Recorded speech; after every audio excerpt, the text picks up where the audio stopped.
Sacramento, actually. There you go. So, let me begin by introducing myself. I'm Gilbert Cedillo. I am the vice chair of this committee, Planning and Land Use Management, the great city of Los Angeles. We are here for today's hearing. On Tuesday, March 18th, 2014, I'm joined by my experienced, prepared, and esteemed colleague, Mitch Englander. Let me note that the chair, Mr. Huizar, is unavailable. As important as all the matters are before us, there are more important family matters, and Mr. Huizar is being a great father today during very challenging times, and I ask that we all keep that in mind. I want to respect your time, and I want to move us promptly and briskly through this agenda. To that, let me note for you who are following your agenda that we don't have a report. No report? Report? Just a brief report. You have a what? Thank you, Councilman. Let me walk people through the agenda though before. So we'll have a report, a planning report from the Director of Planning. We will move and hold in abeyance the item number 2 concerning UCLA. And then we have 3 consent items. Consent items are item number 3, item number 4, and item number 5. We will address those consent items, and then we have the one item, which I will comment on later, item number 1, which will take some of our attention, and then we will take item 8 and 9 together. And finally, we have items 6 and 7, which we are going to move to another agenda. We're going to hear it later. We don't have a policy problem with it, but we want to move that item when we move a few other items along the way. Item 6 and 7 will be tabled to another date. Mr. Chair, just to clarify, then 6 and 7 will be continued, correct? Correct. Okay. Item 6 and 7 will be continued and brought back at a more appropriate time. Okay, everybody have that for their notes? We have a report from the director.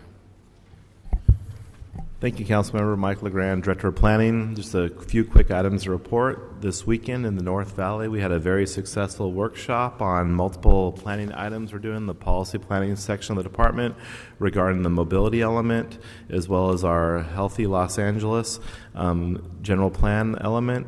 And other planning initiatives going on throughout the city. It was the first of 7 public meetings we'll be having all across the city, from San Pedro to South Los Angeles to the North Valley in Central City. We're very excited, and I believe Wednesday we'll be also having a workshop on this same type of outreach in downtown. So if you go to our webpage, www.lacity.org/cityplanning, you can get that information on those workshops. We really encourage the public to get involved and participate at this very early stages of many of these policy planning initiatives. In addition, I'd like to announce that on April 6th, there'll be another Ciclavia event. So we're really happy that the Planning Commission will be sponsoring the Planning Department and staff and friends of the department for a bike ride for Ciclavia, where we're closing down many streets throughout Los Angeles to allow bikes to utilize the traffic lanes and encourage recreation and healthy lifestyles. So we're very excited for that event on April 6th, and that will conclude my report, and I'll be available for any questions.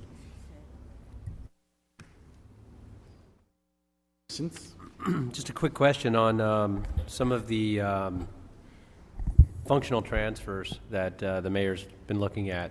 Do we have a report from you or any of the various departments and all the departments coming forward on what it all means? And Yes, I believe in early April, there'll be a report to the full council on that initiative, and we're currently going through many of the consultants' recommendations, many of which we actually agree with, and we think will be helpful in making it for a more user-friendly process for the neighborhoods as well as the applicants. And there are some recommendations that we feel are just off target and that we would like to just not have to follow through with, and we'll be happy to explain that to council and what our rationale is behind that. As with any report, there's some really good things in this that we can lift out, even though we feel that the mayor and the council may be taking a different approach than full consolidation. There are some items in here that we feel will be very beneficial to the users of our system, whether the neighborhood groups getting a kitchen permit or a large development coming through the city to help streamline that process, make it more predictable, but most importantly, a lot more transparent. So we'll be reporting back to the full city council, and we'll be happy to come back to Plum and give you updates as that goes forward. Great. Excellent. Thank you. Okay. We have items. You're going to move to continue? Item number 2? Oh, yes, item 2. Item 2, we'll go ahead and I'll ask the chair if we can move to continue that item. So moved. The order. We have items 3, 4, and 5. Do we want to take those together? Sure. Items 3, 4, and 5, Councilman, those are communication from the Cultural Heritage Commission relative to the inclusion of various residences as cultural heritage designations.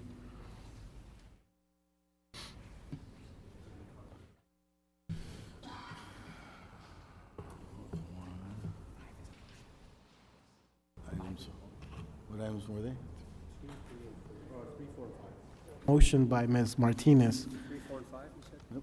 Right. 5, I did not read that one into the record. That's a general plan amendment request and a zone change in CD 6 for a proposed wetlands park. I have no comment cards on items 3, 4, or 5. I note that they're all on consent. I would ask that we move those, if the chair is okay with that. Okay. Be my motion. Move those items. Move to move the consent items. So move, so will be the order. Okay.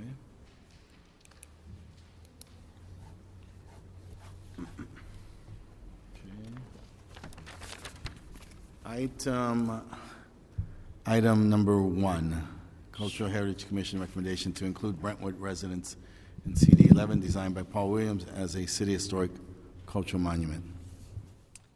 Yes, good afternoon, council members. Ken Bernstein with Department of City Planning and Office of Historic Resources. The item before you is a historic cultural monument nomination for the property at 7 Oakmont Drive, the Hunt residence, as a city historic cultural monument. The Cultural Heritage Commission on January 16th unanimously voted to approve and recommend to the council designation of the property as a historic cultural monument, making 2 findings. First, that the building embodies the distinguishing characteristics of an architectural type specimen as an example of a custom traditional ranch-style home with Regency Revival details, and secondly, that the building is associated with a master architect as a notable work of the architect Paul Revere Williams, who was the first African-American architect admitted to the American Institute of Architects. The Hunt residence is a notable example of a traditional ranch-style home. It's a design that combines the irregular form and sprawling composition of traditional ranch homes with the more formal decorative elements of the Regency Revival styles. This particular home represents a pivotal point in Williams' development of the ranch style because it exhibits the detail and quality of some of his earlier custom homes, while also displaying his ability to adapt this design to a more informal ranch house appropriate to the client's needs and the times. So again, the Cultural Heritage Commission recommendation is that the council declare the property as a historic cultural monument. Okay. Some speaker cards. Number 1.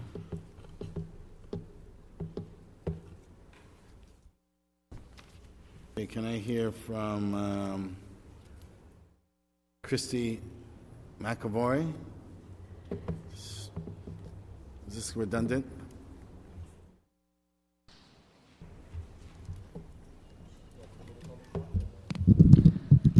Good afternoon, Councilman.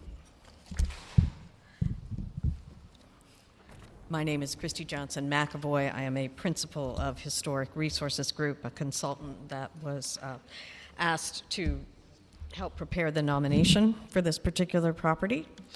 And joined in the presentation were two other experts with me at Cultural Heritage, Karen Hudson, who is Mr. Williams' granddaughter, and Alan Hess, who was an expert on ranch-style housing. We, of course, agree with the summary that Mr. Bernstein just gave you about the significance of this house. And I just wanted to clarify a couple of points. I also had given you some visuals that you might want to refer to while I'm here. We do believe that the Hunt House is eligible for designation as a cultural monument and probably also for the National Register of Historic Places. The points I'd like to reiterate today. Give her another minute, please. May I have another what? Points I'd like to reiterate today is that the house is very intact, and that's something that we want to preserve of Mr. Williams' work. He was probably one of the longest-running architects in this community. His work spans from the 1920s through the 1960s. He was an integral part of this community. He was a part of commissions, and his work, a lot of his work is very well known, but a lot of his residential work is still being uncovered. We have lost a number of notable examples of his work, both here and in Beverly Hills. And while we have some designated monuments of his work, they are more of the high-end style. And we are looking at this example as the Hunt House as beginning to get the collection under, to give it a broader repertoire. Ms. Hudson's very sorry she couldn't be here today. She was ill. But this is a jewel of an example that we hope that you will take forward to the council. Thank you. Thank you. And I'm available for any questions if you have them. Thank you. Robert Chattel.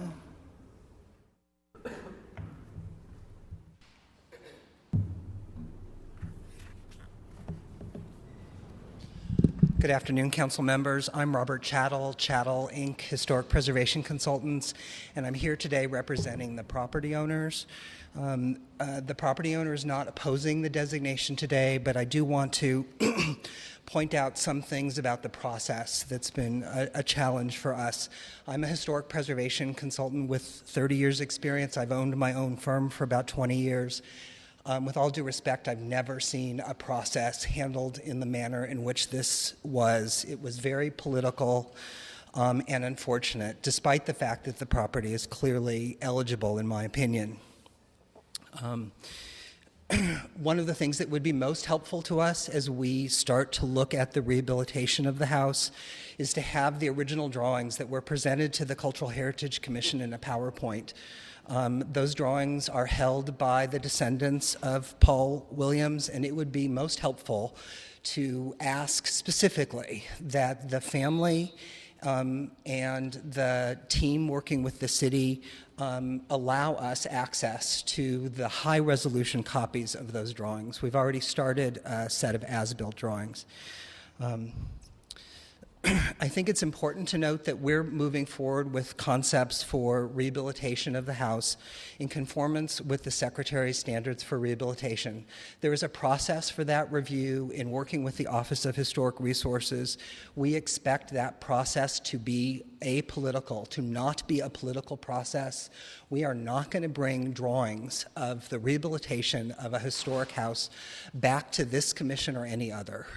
It makes no sense. We have a process in place where Mrs. McAvoy and I work regularly with staff of the Office of Historic Resources, and I would encourage you, giving direction today, to have a level of cooperation which has heretofore been unseen on this project afforded to the property owner.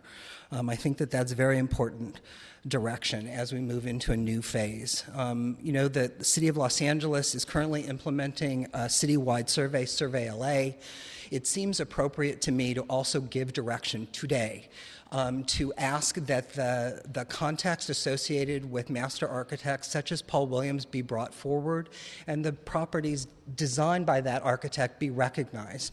It would be much better in serving the public to identify the collection, as Mrs. McAvoy suggests, rather than in a one-off way have neighbors nominate their neighbor's property. It's been a very unsettling process for me in working with the property owner, and I'm really looking forward to working with staff and achieving a rehabilitation that we can all be proud of. Thank you.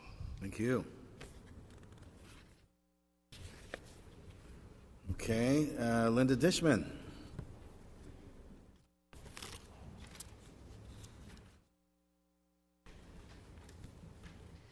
Good morning. My name is Linda Dishman, and I'm the Executive Director of the Los Angeles Conservancy.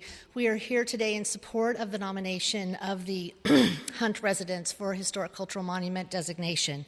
We have worked closely with the owners, and we really appreciate both Robert and Robin Hadasab and their willingness to look at alternatives on the site and to think about a win-win solution.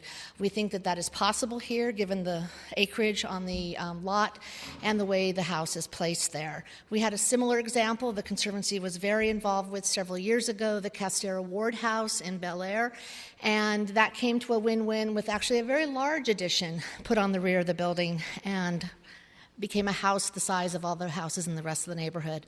So we're here in support, but we also want to really thank the owners for working with us to try and find a solution and to not be in opposition today. Thank you.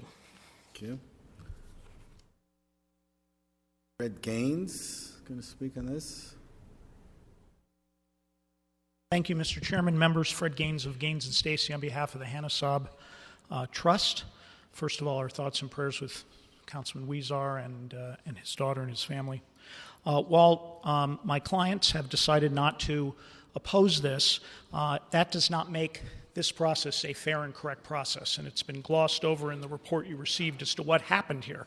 This was someone that got a legally valid demolition permit, not a shred of record of this being historic in any way. They're starting the demolition of the process when a stop work order comes at the last minute. That is not how this process is supposed to work. And there was no notice to the owner, no input from the owner, and this is something that the city has to work on. This is the promises that were made to people when these ordinances were passed, when we agreed to this survey process, was that this would end. This last minute, out of nowhere, gotcha type of activity would end, and it needs to end. And it needs to be important that that policy be discussed today, regardless of whatever decision you're going to make. What my client asks at this point is that the city work cooperatively with him. We appreciate the comments from the Conservancy. We'd like to get those same kind of comments and cooperation from the city. By the way, throughout this entire process, there's no effort from the city or initiation from the city to say to the owner, hey, let's work with you, come on in. This has now been months that this has been sitting empty, half demolished, or partial, I shouldn't say half, partially demolished, with no use whatsoever of this property. That is not the way this should work. And the city should be cooperating to move this forward expeditiously, and we hope that you'll include that in whatever recommendations you make today. Thank you very much. I have Debbie Diner-Harris.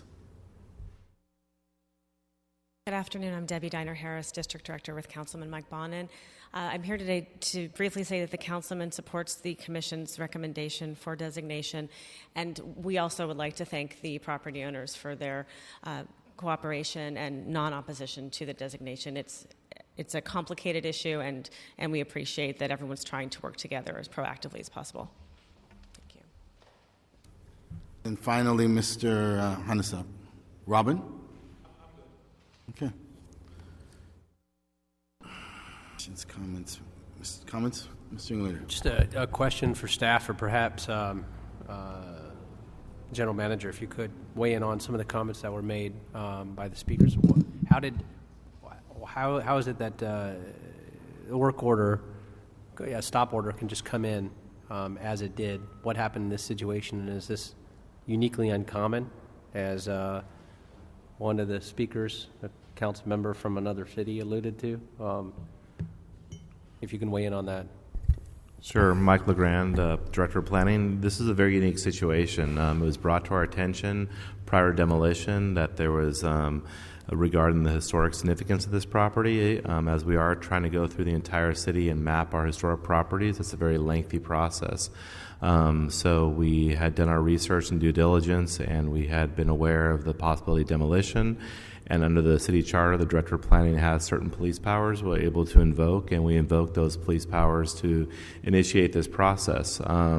In full disclosure, I had met with the applicant since that time to discuss it with them, and we do not like to utilize this process.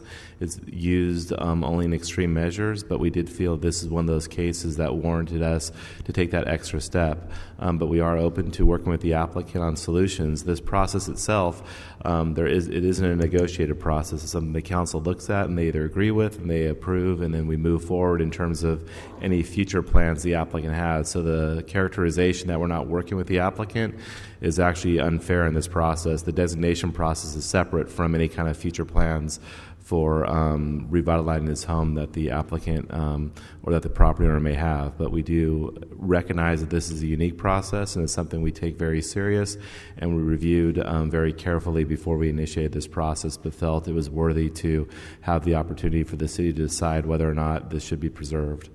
I'll let Ken Bernstein fill in some of the blanks I may have glossed over. Okay. Again, Ken Bernstein, Mr. Legrand, I think, explained this very accurately.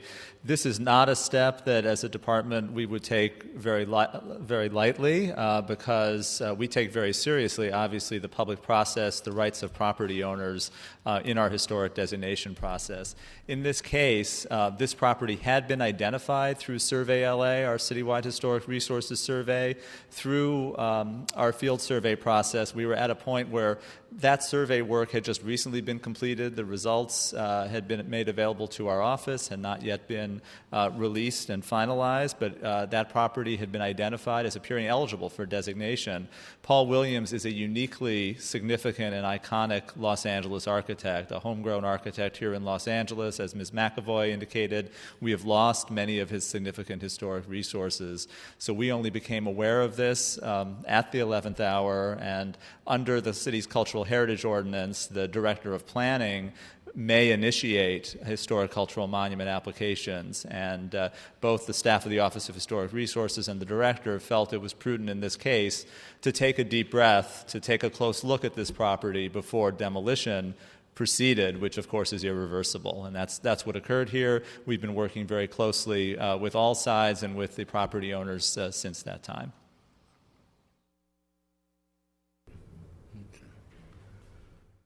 Let me first say to the property owner, thank you, Ken. First, let me say to the property owner, thank you for your consideration on this matter. Thank you for your tolerance and willingness to continue to work with the city on this matter.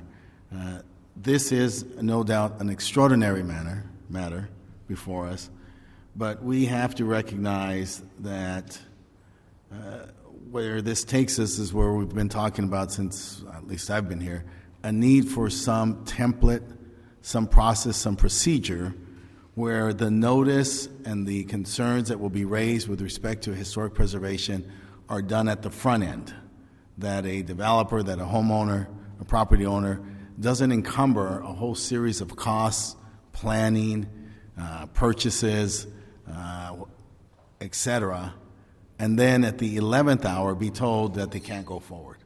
This is not an acceptable process or procedure for the city to engage in. And so it's my hope that we can learn from this, that we can go forward, that we can create a process where this is at the front end. I mean, it drives me crazy, and it has to drive people who make investments in their properties crazy, that they get stopped at the 11th hour. I think, with all due respect, if we give notice to people at the front end, then they know what they're looking forward towards.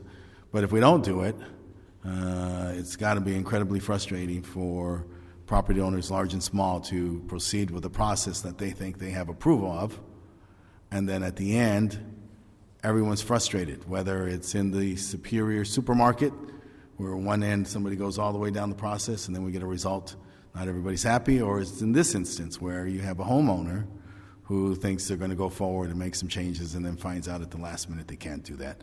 We have to collectively, as a group, come up with a process that works for everyone and doesn't put people through these trials and tribulations. So I thank the property owner for his cooperation in this matter.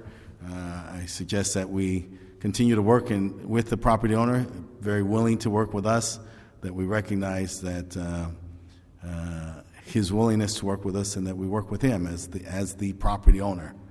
This is not a co-op, it's not a collective, it's not property that belongs to some aggregate group. It is his personal private property. We should recognize that and work with him and thank him for his cooperation and get the results that serve the best interests of the city. I don't know what the council can do to move forward this process of creating the inventory, but please let us know if there are other. This is not a question of whether or not we all respect the work of Paul Williams. That's the case, but we should do so in a way that's uniform and that acknowledges that and treats them all, when they're all in equal circumstance, we treat them all equally the same. So let me encourage that from the department. Motion on this matter? Yeah, I make a motion to accept the Cultural Heritage Commission report. Okay. Move, second, so be the order. Thank you very much, sir. We have items 8 and 9 that will be taken together. Sure. Councilman, item 8 and 9, they're appeals on different entitlements from the action of the West LA APC as it relates to 5 single-family residencies and 5 duplex. Item 8 relates to an appeal of a coastal development permit, and item 9 relates to the track map. Okay. All right. Yes, sir. Honorable council members, good afternoon. Joey Vasquez, Planning Department. What you have before you is an appeal of the decision of the West Los Angeles Area Planning Commission to disapprove a project located at 522 East Venice Boulevard within the Venice Community Plan area. The project was originally granted a tract approval by the advisory agency for 10 lots per the small lot ordinance, 15 dwelling units, 5 single-family dwellings, and 5 duplexes with 30 parking spaces. Also approved was a coastal development permit by the zoning administrator. The tract and the coastal development permit approvals were appealed to the West LA APC by 4 appellants. After taking public testimony from area residents, the APC granted the appeals and overturned the decisions of the advisory agency in approving the tract and the zoning administrator in approving the CDP. In granting the appeals, the APC found that the project was out of character and out of scale with the neighborhood. The project applicant is appealing the APC decision. The project was also granted a density bonus under a separate director's determination case. The applicant was granted 4 additional units in exchange for providing 2 very low-income units on site, and they were also granted a height increase. The project was also reviewed for specific plan project permit compliance and mellow. The director's determinations were not appealed to commission, so this is not before the committee. I'm available for any questions. Thank you. Okay. Mr. Englander? I don't have any questions, and if we go to comment cards, and There's quite a few, sir. We have quite a few. And I'm going to ask you to be very exact when you come up here. So, Alan Abshays, the applicant. Good afternoon, Chairman Cedillo and Member Englander. My name is Alan Abshays of Cadmuch and Roseman, representing Colonel Gardens, the applicant. We've made a very extensive submission to you, and there's a very extensive administrative record, so I'm going to keep my presentation brief. The West LA APC has acted wrongfully to block an affordable housing density bonus project that was previously approved by the city through a specific plan project compliance permit and a density bonus permit. City Council has the opportunity to correct this wrong by reinstating the Planning Department's approval of the remaining approvals, that is the CDP and the tract map, that are necessary to implement the project. And if the Council fails to correct this wrong, it will have ratified the Area Planning Commission's improper decision and placed the city in responsibility for breaching its obligations under California law. It would also make the city liable for the loss to the owner and attorney's fees. I note that LADOT has approved this project, including its driveway and number of units, and said that this project of 15 units will only add 9 peak hour trips. There's no substantial evidence that there's any traffic safety hazard from this project whatsoever. And although Mr. Vasquez's presentation to you today was on behalf of the West Los Angeles Planning Commission, not the advisory agency that approved the project, perhaps he can explain to you his view of why the APC acted wrongly. Put simply, the city has previously found this project complies with the general plan and the specific plan, and it has given this project a density bonus for below-market housing and incentives as it is required to do under California law. The APC didn't like the project, in quotes, like the project, especially the density bonus that the city had given and the incentive for the low-income housing, and so it overturned the remaining permits, thereby killing the project. So you have the city giving with one hand, and now the city prospectively taking away with the other hand. That's wrong. It's in violation of California law. The council has an opportunity to avoid the city becoming responsible for this, and we respectfully request you overturn the APC's decision. Thank you. Thank you. I now have Tricia Keene. Good afternoon. Tricia Keene, Planning Director for Councilman Mike Bonin. The project before you today is a small lot subdivision that is out of scale and out of character with the surrounding development and is out of compliance with the Venice Coastal Zone specific plan. The West Los Angeles Area Planning Commission recognized this when it denied the requested subdivision and coastal development permit, determining that the project was not consistent with the specific plan and did not satisfy the necessary findings for a subdivision or a coastal development permit. One of the city's primary purposes in adopting the specific plan is to regulate development, including height, density, setbacks, buffer zones, and other factors in order that development be compatible with the character of the existing community. According to the Subdivision Map Act, a subdivision cannot be approved if the subdivision is not consistent with the general plan and specific plan for the area. As explained in the letter that our office submitted to the APC, and as reiterated in the letter that was submitted to you, which did include a copy of the letter to the APC, this project doesn't comply with the specific plan and doesn't satisfy the necessary findings for a subdivision to be approved. For many of the same reasons, the project also fails to satisfy the necessary findings for a coastal development permit. As the Area Planning Commission explained, the project is not in conformity with Chapter 3 of the Coastal Act of 1976, and the project is not consistent with the Coastal Commission's interpretive guidelines as applied to this particular project. In addition to the findings that the APC adopted, we respectfully request that you add the following language to finding number 3. As evidence of the anticipated scale of development in this community, the California Coastal Commission Regional Interpretive Guidelines for the South Coast region state that the height of new residential development in the southeast Venice sub-area where the project is located should not exceed 25 feet above the mean center line of the frontage road. The land use plan portion of the Venice Local Coastal Plan, which was certified by the Coastal Commission in 2001, contains a similar height limit, 25 feet maximum for a flat roof, and that height limit is echoed in the specific plan as well. Taken together, this indicates that the low-height, low-slung character of residential development is what was intended for this area, and this project does not fit that character. Additionally, the land use plan seeks to protect and maintain existing stable, single and multifamily residential neighborhoods. In the southeast Venice sub-area, yards, setbacks, and buffers are recognized as an important means to accommodate the need for open space, permeable land area, and on-site recreation consistent with the existing scale and character of the neighborhood. The setbacks and buffers for this project, however, are not consistent with the surrounding community. For these reasons, and the reasons that are contained in our correspondence, we respectfully request that you deny the appeals and uphold the findings of the West LA Area Planning Commission with the additions that I noted. Thank you. All right, this is all 8. This is, but she's, yeah. Okay, on this item, we've got a slew of opposition.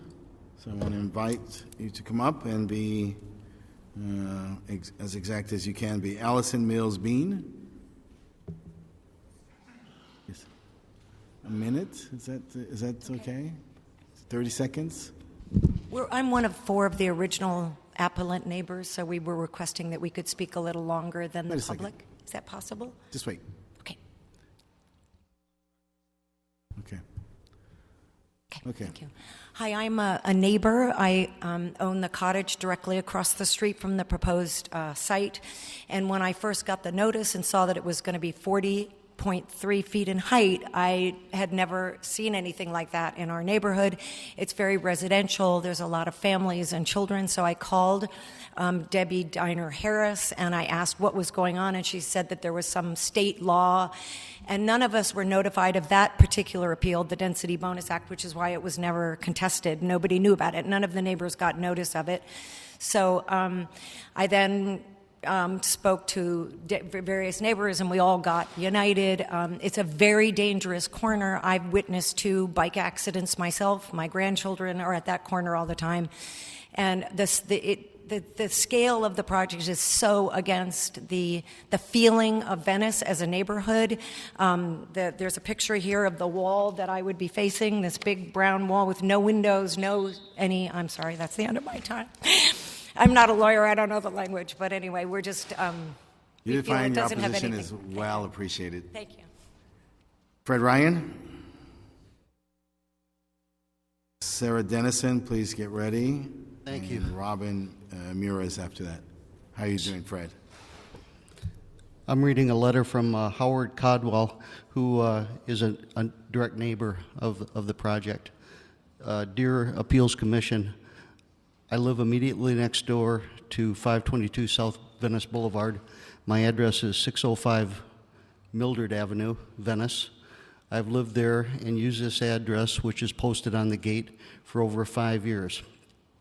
I've heard rumors about the 15-unit development planned for 522 and had intended to file an appeal.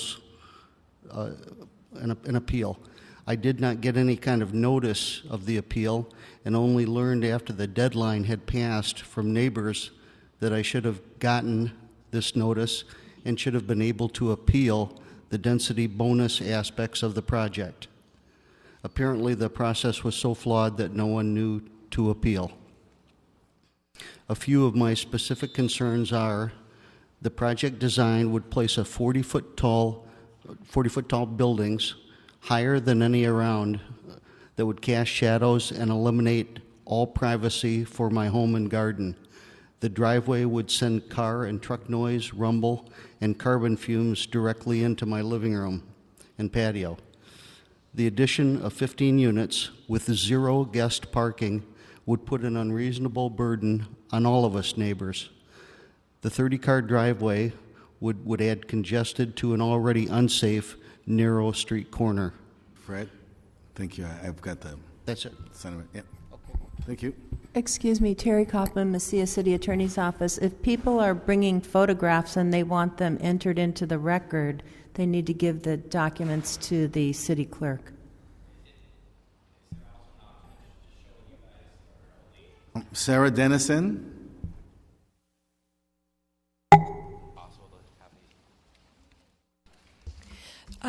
Sarah Dennison is the Land Use and Planning Committee of the Neighborhood Council representative who's handled this case over the past, 4.5 years that they've been going back. She just suffered a stroke, so she cannot be here, but she made a very helpful presentation, so we wanted to try to just give you a quick summary.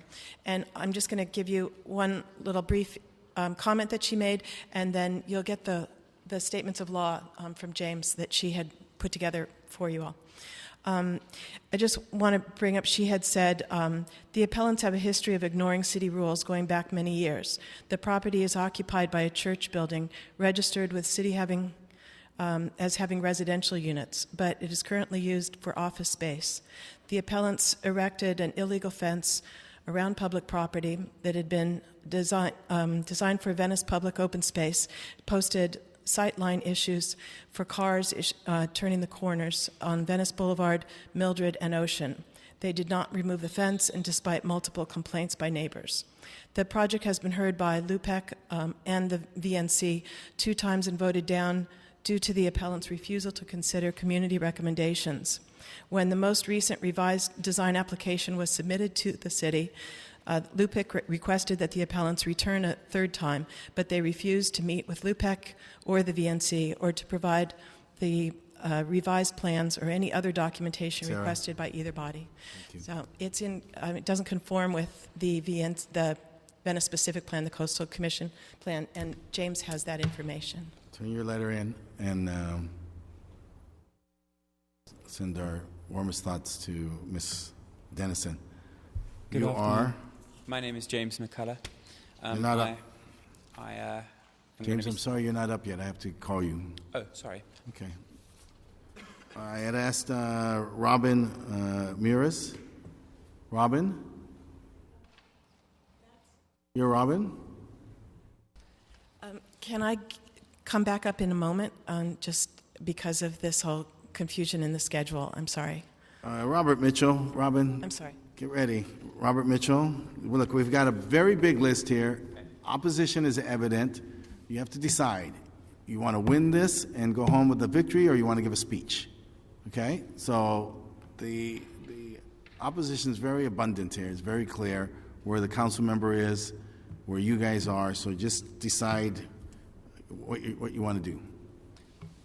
Are you saying I maybe shouldn't take my minute? No, I'm saying you should be precise and exact, not exceed it, and please be best. prepared when you come up. Okay. I'm Robert Mitchell. Thank you. I was here just to make sure that you council members knew this is the Venice Silver Triangle, and the primary way in and out of the Silver Triangle, which has over 375 homes in it, is on Mildred Avenue. Mildred Avenue right here, right adjacent to where the project is only 31 feet wide. It's very, very narrow street, yet it's got traffic. You can see a summer day, how busy it is. When there's a truck, there's not room for two-way traffic here. You can see here there's a truck and a car, a bicycle has to squeeze by. I'm just trying to show you guys how dangerous. Here's rush hour traffic, just showing how crowded it is. Pedestrians. This Kim's Market has 15-minute short-term parking, so you can see people getting in and out of their cars here. It's just a very dangerous area that all residents of the Silver Triangle are aware is already dangerous, and adding a driveway to that area seems just ludicrous to us as residents. Thank you. Excellent. Thank you. Ed Perkins. And then, is this Jerome Hellman? Be prepared to come up, followed by Sandra Hellman. Mr. Perkins. Good afternoon. My name is Ed Perkins. I live at 2209 Ocean Avenue, about 3 doors down from the project. And I'm a retired, I'm still a licensed contractor, and been in the construction business in some form for over 50 years. And I just want to speak to the traffic nightmare that this project is going to cause. The logistics is just terrible. There's nowhere to stage the material at that site. It's so small. They're going to have tractor and trailers parked all around the curb site. I'm sure they're going to buy curb permits, and they'll be taking up tractor and trailer and unloading concrete trucks and everything else, and it's just going to be a nightmare traffic-wise around there. Okay. I know you guys wouldn't want that in your neighborhood either. Ed, thank you very much. Jerome, Mr. Hellman. And Sandra, please be ready to come forward. I've been a resident for 15 years, and I also have been a walker in the neighborhood. Whenever I can walk, I walk, but it's dangerous with all the cars, and the cars are going faster and faster, especially on Mildred, and I feel at risk whenever I cross the street and are in the area. Also, when I'm in a car, I feel at risk too. It's a very dangerous neighborhood. As far as height limit, we've had 2 recent earthquakes, and we don't have anything quite that high in our midst, and I would say that there's danger to everybody in the neighborhood if we have a more massive earthquake. And my last item is that Mildred and Ocean Avenue is a duck crossing, and we are proud of our ducks. Thank you. Sandra? Sandra Hellman. I'm a Venice neighbor, as is my husband. What concerns me is that the project violates the neighborhood and alters the quality of life for all of us who live there. Venice is special, small lots, small houses, narrow streets. People come to see Venice. People visit Los Angeles and come to Venice specifically. This project will enhance the developer, perhaps, certainly not the neighborhood. And the last thing I want to say is we always talk about people don't want to talk about the elephant in the room. This is that elephant, and I'm afraid if the elephant is allowed to stay, the elephant will be followed by a herd. Thank you. Noel Weiss and Regan Kimby. Good afternoon, council members. Respectfully, I think it's wrong for you to try to spike public comment. I think a minute for public comment in this situation, you're acting as a quasi-judicial body. I think there's procedural due process rights, and I think what's being said here is eventually going to be reviewable by a court, and I think the public should be given at least a minimum of 2 minutes. That said... Noted. Thank you, sir. That said, SB 1818, I think, is relevant to this proceeding. The other side has basically opened the door. They have not at all submitted any documentation in support of their request for the density bonus. The court... Judge Jones in particular, in a case called the Strathmore case a couple of years ago, said specifically that that is a requirement, that the city has to at least insist upon some justification at a minimum for the need and the provision for the affordable housing. That was not done. They don't have a right, I believe, on this record to be able to qualify or justify the SB 1818 entitlement. Thank you. Thank you. Mr. Cedillo, this was submitted late. Okay. Thank you. Regan Kimby. Hi. My name is Regan Kibbe, and I live at 1716 Washington Way, which is just a few doors up from this project. And we are a row of cottages built in 1920s, and all of us that bought the cottages, much as we may like Dwell magazine structures, et cetera, have decided to renovate and keep the same size structures. So we've done a really good job of preserving the historic nature of our street. And this will be totally out of character to the rest of the street. In addition, because of the encroachment on the, because he's taken where his fence is on the public land by the Venice Library bus stop, that is one of the most busy bus stops in all of Venice, and maybe a very busy one for the city. And yet, the way this project is designed, he's asking to come out so that we won't have the proper setback. It's already been like that for years and years, and we would like to have that space that we need for safety. Thank you very much. Mary Cross and James McCulloch. I'm a Venice resident, but I'm reading a letter from Bruce and Jan Ferguson. I won't get through all of it. I'll read a little and leave the letter with you. Please note our strong opposition to this proposal. We represent a disabled community that cannot attend your hearing. 4 people living on the block of Washington Way are disabled, vulnerable, and would suffer further restriction of our lives if this development is approved as planned. Adding 30 cars resulting from the proposed development of 15 units and the notable increase in traffic of this supersized development proposal would significantly decrease our physical activity. For this reason, as well as the other insults of this proposed development to our neighborhood, we oppose it. We strongly object to giving public land to the developer in the form of the strip along Venice Boulevard South, now enclosed illegally by the fence that the developer has built around his legally owned property. By any logic, this strip of public land along Venice Boulevard South should form a natural extension, and so on. Thank you. Thank you. James McCulloch.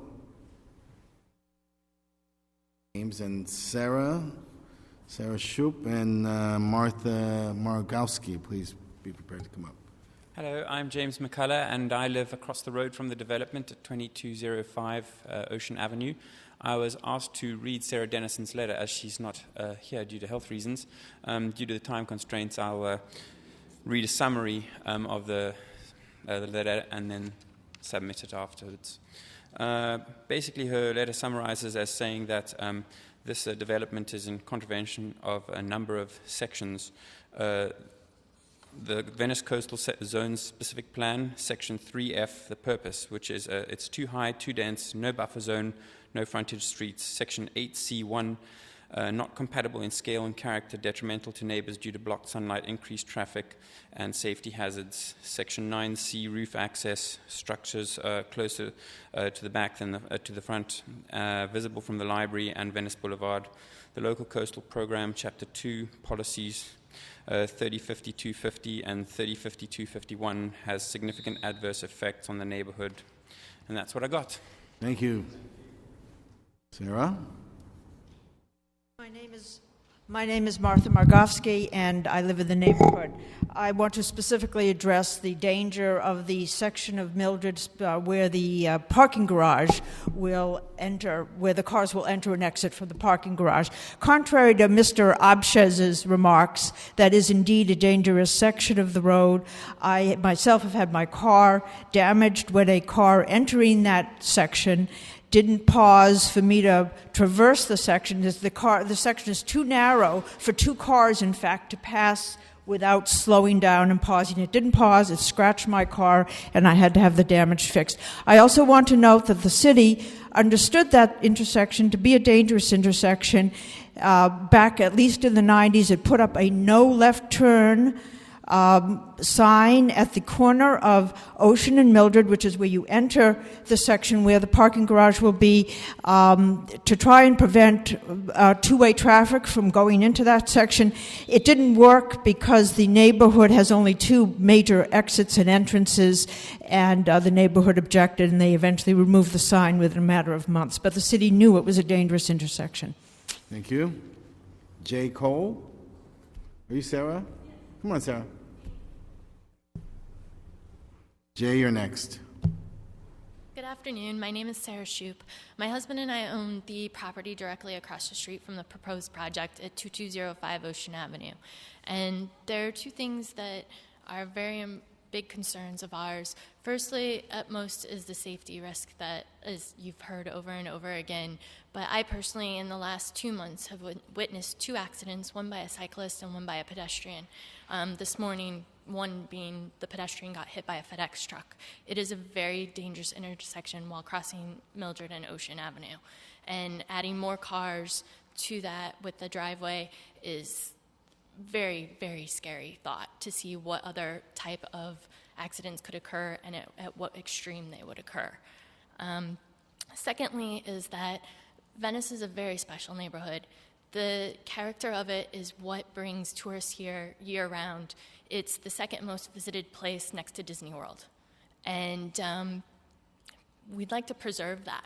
I do believe, as a young person, that there is a need of change and there is a need of growth, but it needs to be done responsibly and to keep the character within what our neighborhood is. It's a very community-oriented neighborhood, and we love it that way. Thank you. Jay? Good afternoon. My name is Jay Cole. We live in the Venice Canals. We are longtime residents, real estate brokers, and I'm on the housing or the Venice committee. This project, I think I don't want to repeat what everybody else has said. I know time is of the essence, but it's totally out of character. We live within about 100 feet of the community. It's basically a R1 area. This project does not meet any of the provisions of the Venice-specific plan, which has been approved.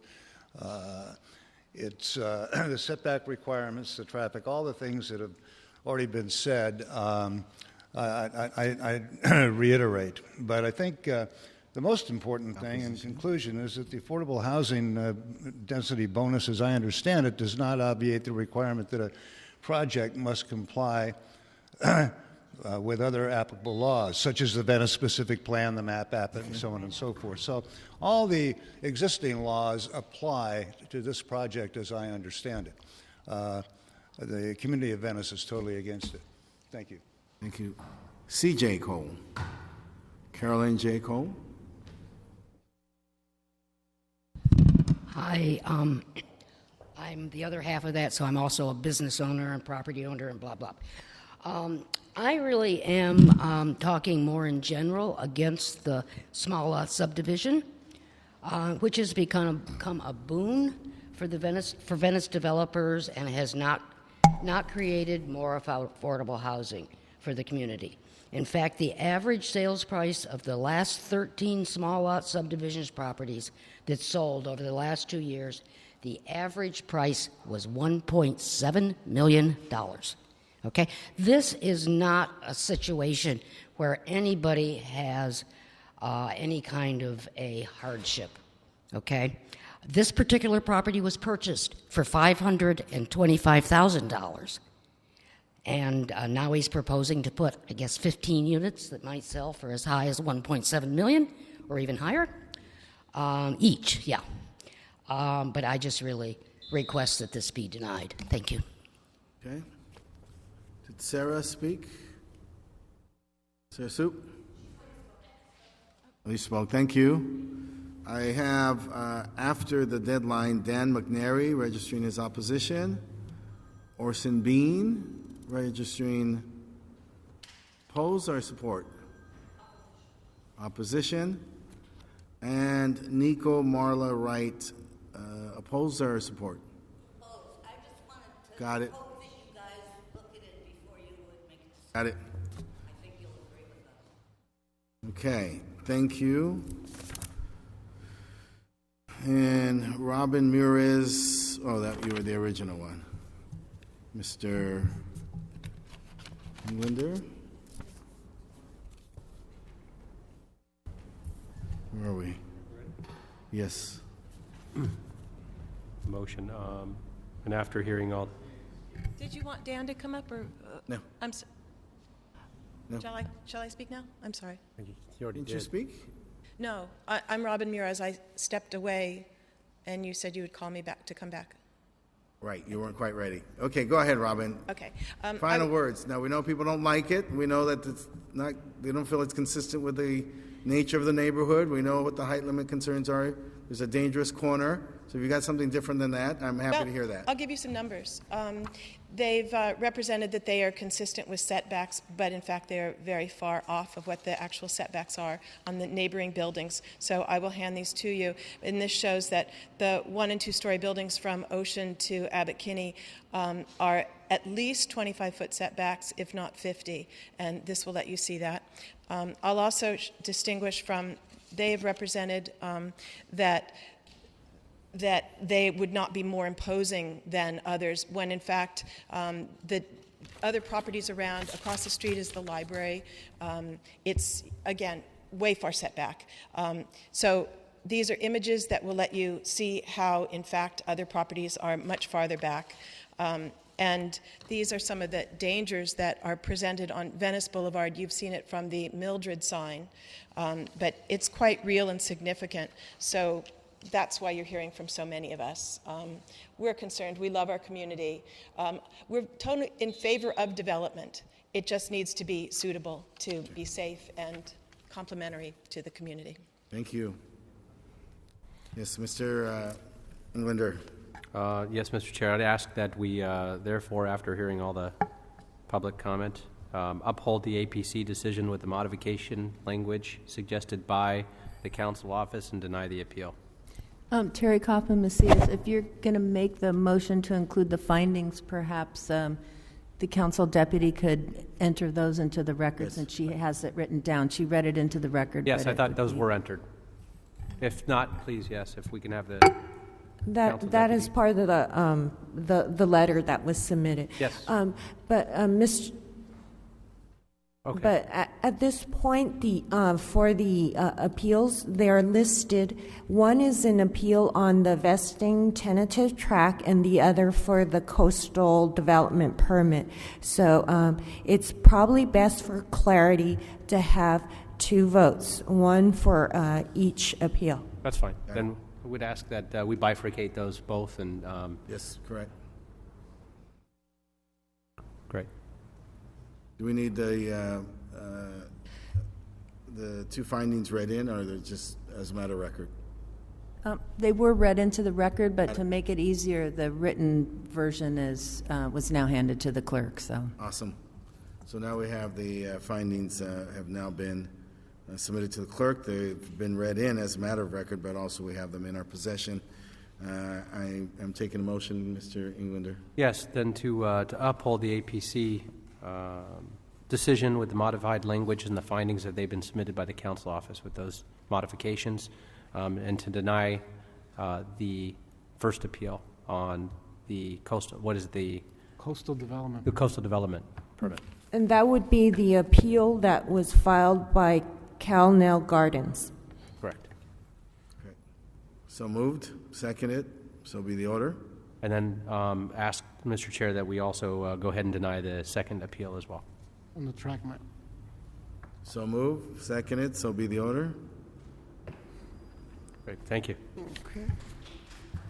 Mr. Chair, while 6 and 7 were continued, however, there were some cards submitted. I'm not sure if there are any individuals still here on that item. Yes, there is one individual so far that submitted a card for 6 and 7, and if the chair decides to have public comment on the continued item, that is up to the chair. Who's here for public comment on items 6 and 7?